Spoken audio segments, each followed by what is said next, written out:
All right, everybody, welcome back to another episode of the Ag View Pitch. Joe V filling in for Chris here this week.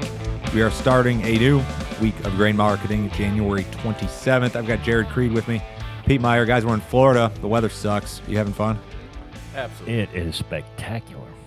We had a nice, lively question and answer session with the crowd here. It was pretty good. Where do you guys want to start today? So we could talk about last week's price action. Corn market rallied, made some new highs in old crop contracts. We then kind of backed off, finished the week like kind of unchanged-ish. Is that good, bad, ugly? What do you think? Well, I mean, your podcast alone today, or maybe it was today, where you said the commercials were begging the farmers not to sell them any more corn. I mean, I think that the market's been flooded a little bit here. Mm-hmm. The cash market certainly has. We continue to see a disconnect between cash and futures. I'm going to be very interested to see what the Commitment of Traders report has to say this week. Certainly the funds are approaching some pretty heady territory, but until it starts to turn around, they're just going to, in my opinion, they're just going to keep defending their position. But at the end of the day, I also think that will lead to a little bit more of a disconnect between the cash and the futures. Spot corn, Jarod, in the 480s, is that sustainable? Can we build on it? Board, yes. Cash to approach 5, I doubt it. Mm-hmm. That would not be sustainable.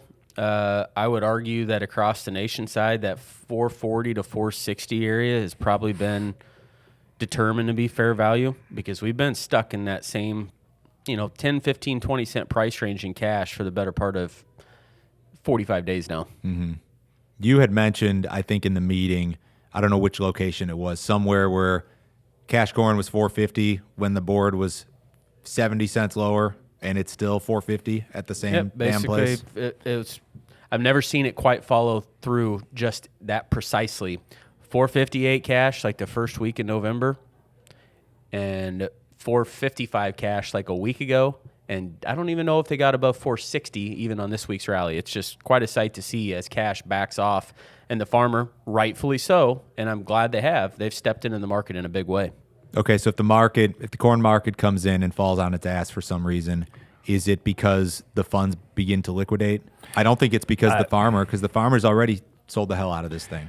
I think it's always a question, right? So the higher the market goes, the higher also their average price goes. Yeah. So, but I don't necessarily know what takes them out of the market. I think what we're at the moment, Joe, is that we had really good export sales this week, which helped matters as well. We had the Argentinian export tariff reduced, which some people interpreted to mean that the crops are smaller down in Argentina than people thought. Who knows? I think though that the higher we get to these, when we start to get to these prices, you really start to run headline risk. Okay. So but the funds. Yeah, boy, I think we'd have to be back down to like 460 futures before the funds start to hit the panic button. Besides trying to associate the funds action and what that does to price, I think it's just worthwhile to realize the user has also been buying from the farmer this entire way up. Mm-hmm. User coverage in at least large swaths of the Western Corn Belt, it is rock solid for the next 60, 90 days. I can't think of a recent year that it's been that good. It's been a while since the users had the amount of coverage that's on the books today. So it's no different than when you have a big fund short position. It's a lot of people to get out the same door. However, the biggest player in the game, the natural farmer long, is traditionally there, the global farmer for that matter, to sell to the buyer. The buyer wants to keep buying. Somebody's there to sell it to him. In the event you have some headline, like Pete said, or some reason to create just a modest setback in price and the momentum swings and it continues through, who is the person that steps up to buy the volume that's going to want to get out? Because the farmer has sold, don't get me wrong, but there's still a lot more to sell between North America and South America. So the funds are long.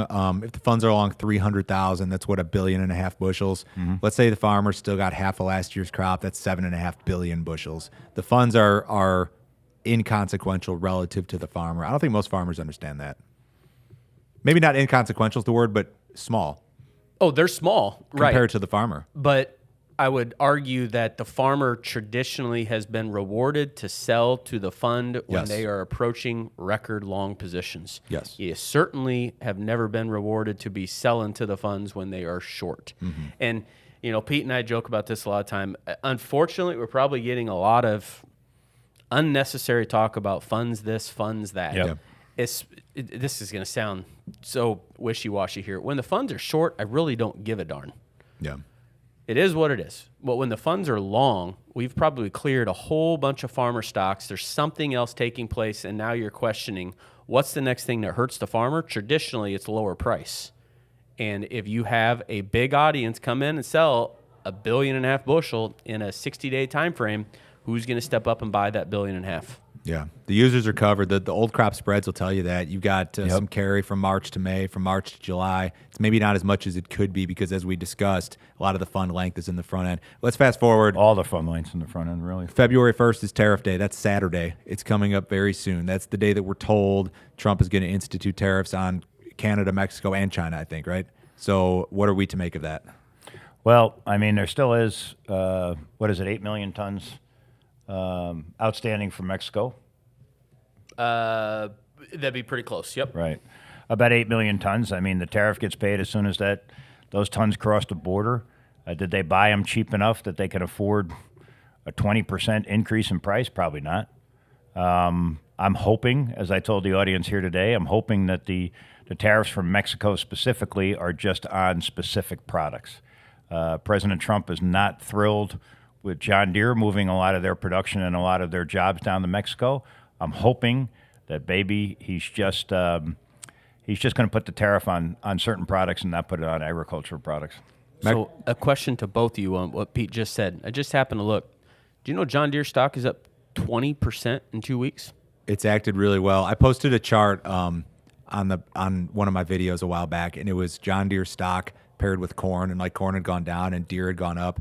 And some guy texted me, and he's like, "You were telling people to short Deere." I'm like, "No, it's not what I was saying. Like I was saying that the market's acting well despite the corn sell-off. It's pretty incredible."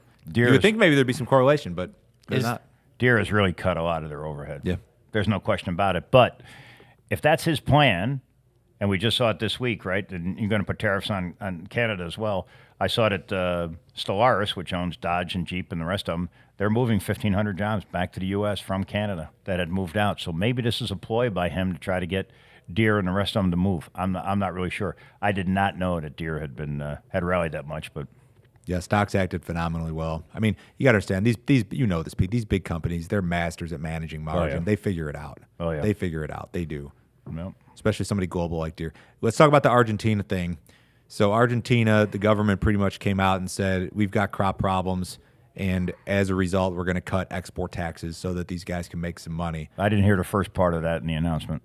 It was a separate announcement. So I think the grain exchange cut the crop estimate. The grain exchange did cut. They cut the crop estimate by 1 million. I'd be a little with a bit downward bias. They're worried about the weather, and they should be. It's been dry. I think Argentina just needs the money. That guy so? down there whose name escapes me at the moment, he's done a great job there, boy. He's brought that thing. The guy with the wild hair, Meyer, right? Right. He's done a great job there, and I think he's just keep moving on it, and maybe help the farmers compete more. Maybe they see what as you suggest, February 1st, right around the corner. Maybe they see that coming and say, okay, let's take advantage of it. I respect your opinion, Joe, and you and I are friends, but I'm not necessarily sure that the impetus behind the tariff cut was a smaller than expected crop. Well, that's what they said, but it's early in Argentina. They could bounce back. Right. You throw some rains in the forecast here next 3 weeks, they could be in good shape. And again, in my opinion, I mean, you have to take all those countries together, and Brazil can certainly balance this thing out. All right. One of the next big things we're going to get into is the acreage discussion. We talked about it on the panel here today. We were talking about numbers like 94 million acres of corn, 95. Maybe there's some people who are going to start talking 96 or 97. What say you guys? I've been at 95 for a while, but basically that was just off of the basis of the fact that 2 years ago we planted 94.6, and just based on rotation. We continue to hear now, we've heard at this conference, that there are some cotton acres going to corn. Certainly the economics of corn versus soybeans favor corn. yeah, you're not going to get rich planting corn, but you're going to maybe lose a little bit less money or a lot less money in some cases than you would planting soybeans. So, but Joe, you and I and Jarod, we've all been in this business a long time. So, now it becomes a race to the top for some of these guys. Every one of these analysts wants, yeah, I called it, boy. I told you they were going to plant 97 million acres corn. I'm going to stay at 95 and just kind of stay there, but I would have a slightly upward bias, but I'm not going to get into this game of jumping 2 million acres. Well, Pete's not a professional analyst anymore, so he can throw that's shade. true. He can I never throw all was. the analyst shade he wants. I never was. I was always an amateur analyst. But All right. Sure, buddy. My takeaway on the acres is just that it's going to possibly become easier to get to 95 million if we are actually going to increase the total corn and soybean area. And that has not been the theme for multiple years. So at risk of sounding like what Pete is talking about of a race to the top, I'm not trying to race the total acres up. I just think that the corn number becomes more believable at 95 and higher if the total acre pie grows by, I'm not talking a tremendous amount, by a million and a half acres, it becomes a lot more believable. And quite frankly, a lot of the areas that are going to swing this, if I had to take a stab at it right now, I would say that your big four, Nebraska, Iowa, Minnesota, and Illinois, collectively, they'll swing close to 1.5 million acres year on year. Pete, That's a big one. Pete, you and I did this was a while ago. We did an initial look at 25, 26 U.S. corn balance sheets. Yep. And if you punch in 94, 95, and you correct for harvested acreage, punch in a 179, 180, you're talking carry out $2 billion again. Yep. Assuming the demand remains somewhat stable. And I think it was north of $2 billion, like by a fair amount. it was. Don't quote me on the math there, but that's what I recall. I kind of recall we were around 2.1 or 2.1.5. But I mean, Yeah. then again, we go back to this Mexico deal. I mean, they're the biggest buyer of U.S. corn. So unless you get some resolution there and we produce a crop like this, is 2.3 out of the realm of possibilities? Is 2.4 out of the realm of possibilities? I mean, we plant 96 million acres and we get to 2.3 or something like that. I mean, you're certainly looking at a sub $4 price, I would think. A lot of ifs, ands, or buts, but if we were not going through the tariff situation, I would actually argue that 180 and 95 is exactly what demand needed. Mm-hmm. We need to keep putting more in the pipeline to get our demand back up to where it once was. Yeah, we've had a great pop in demand here recently, but it's still nothing like we've been before firing on all cylinders. And I'm not talking about just domestic, I'm talking about globally. It seemed like a lot of the people here in Florida, several of the questions had to do with demand. And we did talk, you talked a lot, Pete, about biofuels, and maybe that's our next big demand base. But I think that's a big concern. It's like, hey, we've got these big crops, we keep growing them. What are we going to do with them? Well, Jarod and I have a good friend who basically works for one of the larger grain originators in the country, and we sat around figuring out the world's problems after a couple of cocktails, and I mean, all he said it was an easy thing. All he said is we need more demand for this stuff, and we absolutely do. And I'm hoping that biofuels through sustainable aviation fuel, regardless of what happens with 45Z, brings us some of that. Brings us some of that additional demand. But I mean, one of the things people talked about here was the decline in population. We hear an awful lot about the decline in population in China, right? Jarod brought this up, the third or fourth stimulus package. They tried to get that economy back on track. I mean, the birth rate is just dropping like a stone in China. And there's one of your biggest buyer of agricultural products throughout the world. So there are some headwinds here, but I do hope that we find some demand on the renewable side. I also find it interesting, Joe, that some of the speakers here kind of implied that more government funding is coming this year outside of the $10 billion that is scheduled to hit most people's bank accounts here within the next 3 or 4 weeks. And I'm not sure that I necessarily share that view. But I mean, stranger things have happened. But the more money that gets pumped into this in the form of direct payments, just makes the pain last that much longer, in my opinion. Last thing I've got for you guys today. So February is right around the corner. We're going to start setting crop insurance prices. What are the top considerations for row crop farmers? We're going to start setting the prices. I would like for the average producer to have a really good idea of what they intend on electing the first 2 weeks of March. going into the average because crop insurance with marketing is where as corny as it sounds, that's where the magic kind of happens, marrying the two of them together and not waiting on the marketing piece until you make that actual election. If you know what you're going to do and the prices start to act in a way that you're going to accomplish a certain average and a certain marketing opportunity, there's never a too early type of time. So I think that'd be the biggest takeaway, and definitely exhausting all their options. The insurance toolbox keeps getting bigger, and if anything, there's a lot of these that are even heavier subsidized this year than years past. One quick comment, there's going to be a lot of conversations, phone calls from the FSA offices to farmers now as well for Art County or PLC. One man's opinion here, it's different case by case, but I'm going to go out on a limb and say the majority of row crop producers are probably going to be in a better situation to have Art County instead of carrying SCO this year. Not a recommendation, got to do your own homework, but I'm going to guess that that's going to catch a good 90-95% of U.S. row crop producers. It's going to make sense for Art County. And the only other reason I bring that up is because if you are wildly bearish the corn market for the next 18 months, you're not going to want Art County. You're going to want PLC, and you're definitely going to want to be buying up in some type of insurance product and marketing your grain, so on and so forth. So you got homework to do ahead of the election of your program here 30 days down the road. Jarod, you made a great point here at the meeting in that you brought up the volatility factor in crop insurance, and you said, of all the inputs that you guys pay for, what is actually cheaper over the last 4 or 5 years?